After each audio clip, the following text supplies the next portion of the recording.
जय श्री राम, जय हनुमान जी। दोस्तों मेरे यूट्यूब चैनल पर आप लोगों का हार्दिक स्वागत है। प्रभु श्री राम और हनुमान जी की कृपा आप लोगों पे सदा बरसे, यही मेरी शुभकामना है। जय श्री राम। दोस्तों आज जो मैं वीडियो लेके आपके समक्ष आया हूँ, उसमें कुछ खास विशेषता क्या है, हनुमान चालीसा के ऊपर कई गूढ़ रहस्य मैं बताऊंगा। इसके ऊपर कई बड़े-बड़े संत महात्माओं की टिप्पणी भी रही है। कई कई जगह बोलते हैं कि यहाँ ये गलत है, कई बोलते हैं कि इस जगह पे ये अशुद्धि है, कई बोलते हैं कि इसमें ये गलती है, इसमें ये सुधार की जरूरत है, कई कहते हैं टेबलेटिंग में गलती हुई है, यानी कि टाइपिंग में गलती हो गई थी जो हनुमान चालीसा छपी। आइए इसके ऊपर जो मेरा अपना शोध है, देखिए इसमें मैं किसी की कोई नकल नहीं कर रहा हूँ और ना मैं कोई अलग से किसी पे थोप रहा हूँ। मानना या ना मानना ये आपका वो है, लेकिन बहुत ऐसी ऐसी बात बताऊंगा कि आप सुन के चौंक जाएंगे। एक महात्मा मुझे मिले तो उनका कहना था कि सबसे पहली लाइन ही गलत है। श्री गुरु चरण सरोज रज निजमन मुकुर सिधारी, अब बरनऊ रघुबर विमल जसु जो दायक फलचारी। ये ये अशुद्ध है। हमने कहा बोलिए शुद्ध क्या है, तो बोले कि सुधारी नहीं होगा और चारी नहीं होगा। सुधारी की जगह पे सुधार होगा और चारी की जगह पे चार होगा। देखिए अगर हम लोग कोई गीत लिखते हैं या गीत बोलते हैं तो छंद को मिलाया जाता है ताकि उसमें रस बनी रहे, उसका भावार्थ क्लियर हो। इसलिए हो सकता है कि वो स्वामी तुलसीदास ने यही लिखा हो, वो सुधारी या चारी, ये आपकी अपनी इच्छा है। दूसरा, एक सबसे विवादित मामला क्या आ गया कि हनुमान जी पुत्र किसके थे। एक तरफ तो कहते हो कि 11वें रुद्र अवतार हैं, एक तरफ कहते हो कि अंजनी सुत लाला माने अंजनी के पुत्र हो, फिर लिखते हैं आप कि पवन पुत्र हो, अब फिर कहते हो शंकर सुमन यानी शंकर जी के पुत्र हो। तो आप क्लियर करिए। दोस्तों एक सवाल ये मैं क्लियर करूंगा। कुछ वक्त बार बार मेरे से संपर्क करके बोलते हैं या लिखते हैं मेरे व्हाट्सएप पे कि साहब गुरुजी हम ना मंगलवार और शनिवार को नॉनवेज नहीं खाते हैं, बाकी दिन तो हम खाते हैं, हम तो छोड़ नहीं सकते, लेकिन हम हनुमान जी के पक्के और बड़े भक्त हैं। तो दोस्तों आप वीडियो में बने रहिएगा, मैं एक एक चीज आपको क्लियर करूंगा कि आप कितने भक्त हैं, कितने आपको उनसे लाभ प्राप्त हो रही है और इसमें और क्या क्या दिखते हैं, हनुमान चालीसा कहाँ तक सही है। देखिए पहला तो मैंने क्लियर कर दिया, श्री गुरु चरण सरोज रज निजमन मुकुर सिधारो, अब वर्णो रघुवर विमल जसु जो दायक फलचारी। ये आपकी अपनी इच्छा है, आपके भाव से मतलब है। हनुमान जी भाव के भूखे हैं, शब्दों के भूखे नहीं है, सामग्री के भूखे नहीं है, आपकी कठोर तपस्या के भूखे नहीं है। हनुमान चालीसा ही एक ऐसा है कि सुबह भी कर सकते हैं, रात में कर सकते हैं, दिन में भी कर सकते हैं, दोपहर में भी कर सकते हैं, जब जैसी स्थिति हो वैसे कर सकते हैं, नहा धोवा के भी कर सकते हैं, बिन नहाए धोआए भी कर सकते हैं। हाँ, अनुष्ठान करना हो तो विशेष मुहूर्त लेकर बैठिए। अगर बिना अनुष्ठान के हनुमान जी की कृपा लेनी है तो भी हनुमान जी मान जाते हैं और सबसे सरल है, उन्होंने अपने को कठिन नहीं बनाया है, ये हमेशा ध्यान रखिएगा। कई लोग सुंदरकांड के विषय में पूछ देते हैं गुरु जी सबसे बढ़िया समय कब है। कुछ लोग कहते हैं कि हनुमान जी की पूजा दोपहर में करनी चाहिए, उस टाइम में राम जी की सेवा में लगे रहते हैं। इन सारी बातों का ये निर्णय है कि ये आपके भाव के ऊपर उत्पन्न है। हनुमान जी सर्वव्यापी हैं, हवा के रूप में विराजमान है, पवन के रूप में है, पवन के गति से आते हैं, अब सबकी सुनते हैं और आपके भाव अगर सही है तो आपकी सुनवाई करते हैं और उनकी ज्यादा करते हैं। जो साधु संत लोग होते हैं उनकी, या जो राम भक्त होते हैं उनकी, या जो सच्चे हृदय के आदमी हैं उनकी सुनते हैं। ये मैं आपको बता दूं। अब सेकंड क्वेश्चन आ रहा है कि वो पुत्र किसके थे। देखिए भगवान शिव शंकर जो है ये स्वयंभू है, शिव शंकर स्वयंभू है, स्वयं उत्पन्न भी हो जाते हैं, स्वयं स्वयं प्रकट भी होते हैं और अपने को प्रकट कर लेते हैं। अब शंकर सुमन का मतलब ये हुआ, हनुमान चालीसा में चाहे वो गलती हो चाहे यही तुलसीदास ने करेक्ट लिखी हो कि वो शंकर जी के पुत्र हैं। मेरा अपना मानना है कि हवा के रूप में शंकर जी अपने तेज को मां अंजनी के गर्भ में स्थापित करके स्वयं प्रकट हो गए 11वें रुद्र के रूप में। और अपने शरीर को त्याग के एक मंकी रूप में, बंदर रूप में, कपि रूप में सबके सामने आ गए, रुद्र रूप को छोड़ के इसमें आ गए। ये मेरा मानना है। और चूंकि पवन के रूप में आए, हवा में समाहित होके आए, तब पवन पुत्र भी बोला जाता है। और चूंकि स्वयं शंकर जी है वो, तो शंकर जी के 11वें रुद्र अवतार भी बोलते हैं। और तुलसीदास जी की बात लेके चले, अगर टेबलेटिंग गलत नहीं है, छपाई में कोई गलती नहीं है, तो शंकर जी के पुत्र भी हुए और स्वयंभू हैं। वो कहीं भी कभी भी किसी भी हालत में प्रकट हो सकते हैं। आप हनुमान चालीसा पढ़ते हैं, उसमें लिखा आपन तेज समारो आपे। उन्होंने अपने तेज से ही अपने को प्रकट कर दिया, ये मान के चलिए और संभाल लिए। इस बात पर आ जाइए, तो ये किसके पुत्र हैं? केसरी नंदन भी बोला जाता है, क्योंकि केसरी जी ने उनका पालन पोषण किया। क्लियर बात हो गई। अब आते हैं, कुछ लोगों का ऐसा सवाल होता है, देखिए जो बातें मैंने बताई इसमें कोई त्रुटि हो मेरे से तो आप माफ कीजिएगा, ये मेरा व्यक्तिगत विचार है। इसके किसी भी डिस्प्यूट में मैं पढ़ना नहीं चाहता हूं, इसलिए इस पर आलोचना करने की जरूरत नहीं है। सलाह दे सकते हैं लेकिन आलोचना ना करें। अब सेकंड बात आती है कि गुरु जी मैं तो हनुमान जी का पक्का भक्त हूं, लेकिन मैं मंगलवार और शनिवार को नॉनवेज नहीं खाता हूं। आइए इसको मैं क्लियर कर देता हूं। जो सच्चे और 100% हनुमान जी के भक्त हम उनको मानते हैं, जो बिल्कुल ही नॉनवेज नहीं खाते हैं। और एक चीज और क्लियर कर देता हूं कि कई क्वेश्चन आती है कि लहसुन प्याज खा के क्या पूजा कर सकते हैं या नहीं। देखिए ये आपकी अपनी इच्छा है, चूंकि ये तामसिक वर्ग की भोजन है।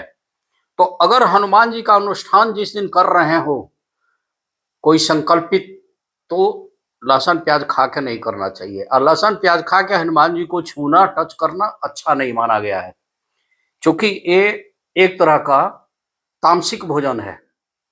तामसिक में ये सब आते हैं, इसलिए इसको छोड़ दें तो ज्यादा अच्छा। और जो लोग नॉनवेज खाते हैं और 2 दिन छोड़ देते हैं, उनके विषय में मैं बता दूं, वो पक्के हनुमान जी के भक्त तो नहीं हो सकते हैं। उनकी कृपा में कमी आ जाती है, बहुत कमी आ जाती है, इतना कमी आ जाती है कि वो सोच भी नहीं सकते हैं। खुद गोस्वामी तुलसीदास जी ने कहा है, मीन मांस जो करे हारा 64 जन्म धरे गिद्ध अवतारा। मैं नहीं जानता हूं कि वो 64 जन्म गिद्ध बनेंगे या नहीं बनेंगे, ये शब्द है, इसलिए नॉनवेज खाने वाले मेरे को गाली नहीं देंगे और मेरे से नाराज नहीं होंगे, माफ करेंगे। मैं तुलसीदास जी की ही बात बता रहा हूं। अब रही बात शिव जी के, सोमवार के दिन आप खाते हैं, जानते हैं वो हनुमान जी का ही दिन है। खुद शिव जी ही रुद्र रूप में हनुमान है, तो आप सोमवार को क्यों खाओगे भाई? एक तरफ कह रहे हो कि हनुमान जी के भक्त हैं, फिर कुछ लोग कहते हैं कि मंगलवार को हम तो नहीं खाते। मंगलवार हनुमान जी का अपना दिन है, मंगलवार हनुमान जी का अपना दिन है, ठीक है, उस दिन नहीं खाते। अब रही बुधवार, तो एक तरफ आपने गोस्वामी तुलसीदास की बात सुनी है कि इसमें बोला गया है कि शंकर सुमन शिव जी के पुत्र, और शिव जी के पुत्र कौन है? गणेश जी। और हनुमान जी क्या हुए? खुद शंकर जी के पुत्र कहिए या शंकर जी कहिए, तो बुधवार किसका है? गणेश जी का। तो बुधवार को क्यों खाओगे भी? अब आई बृहस्पतिवार। बृहस्पतिवार देवगुरु बृहस्पति का है, देवताओं के गुरु का, और नारायण जी की पूजा मेन बृहस्पतिवार को की जाती है। और नारायण राम जी के ही रूप हैं, नारायण के ही रूप राम जी हैं, और राम जी का अनंत भक्त ये है। और बृहस्पतिवार और शंकर जी के हृदय में ही राम बसते हैं, तो आप बृहस्पतिवार को क्यों खाओगे जी? अब आता है शुक्रवार की। अब शुक्रवार देखिए कि लक्ष्मी जी का है। लक्ष्मी जी कौन है? लक्ष्मी जी जो है सीता रूप में आपके सामने आई है, राम जी के अर्धाग्नि के रूप में आई है, और राम जी हनुमान जी उनके कट्टर भक्त रहे। सीताराम सीताराम सीताराम आप बोलते हैं, तो लक्ष्मी जी का दिन है, तो उस दिन आप क्यों करेंगे? सीता जी का दिन हुआ, तो उस दिन भी आपको नहीं खाना चाहिए। अब आ गई शनिवार, शनि भगवान का दिन है शनिवार। अब शनिवार को क्या होता है कि भगवान श्री कृष्ण के अनंत भक्त थे शनि महाराज जी। और शनि कृष्ण भगवान कौन है? वो राम ही तो है, वो भी तो नारायण के और दशावतार के अंतर्गत में आते हैं, दशावतार के रूप है। तो आप शनिवार को क्यों खाओगे जी? वो तो कृष्ण भगवान यानी राम का ही दिन है। अब आती है रविवार, जिसको संडे बोलते हैं। अब संडे जी भगवान सूर्य है क्या दिन है, और सूर्य कौन है? आदित्य, और वो क्या है? नारायण के साक्षात एक रूप है। तो उस दिन आप क्यों खाएंगे? नारायण ही विष्णु है, विष्णु ही राम है, तो आप उस दिन क्यों खाओगे? वो भी तो विष्णु भगवान का और राम जी का दिन है, और राम जी के अनंत भक्त है आप। तो आप कहते हैं कि हम बहुत बड़े भक्त हैं, और आप बहुत बड़े भक्त हैं, और उसके बाद उनके उन दिनों पर आप करते हैं। तो मेरा ये मानना है कि आपकी जो पूजा आप करते हैं, उनकी भक्ति करते हैं, उसमें बहुत कुछ कमी आ जाती है। इसलिए आप ये कहना छोड़ दें कि मैं 2 दिन ही खाता हूँ और बहुत बड़ा भक्त हूँ हनुमान जी का, ये कहना छोड़ दीजिए। जो असली साधक होते हैं, जो असली भक्त होते हैं, वो ढिढोरा नहीं पीटते कि मैं हनुमान जी का भक्त हूँ।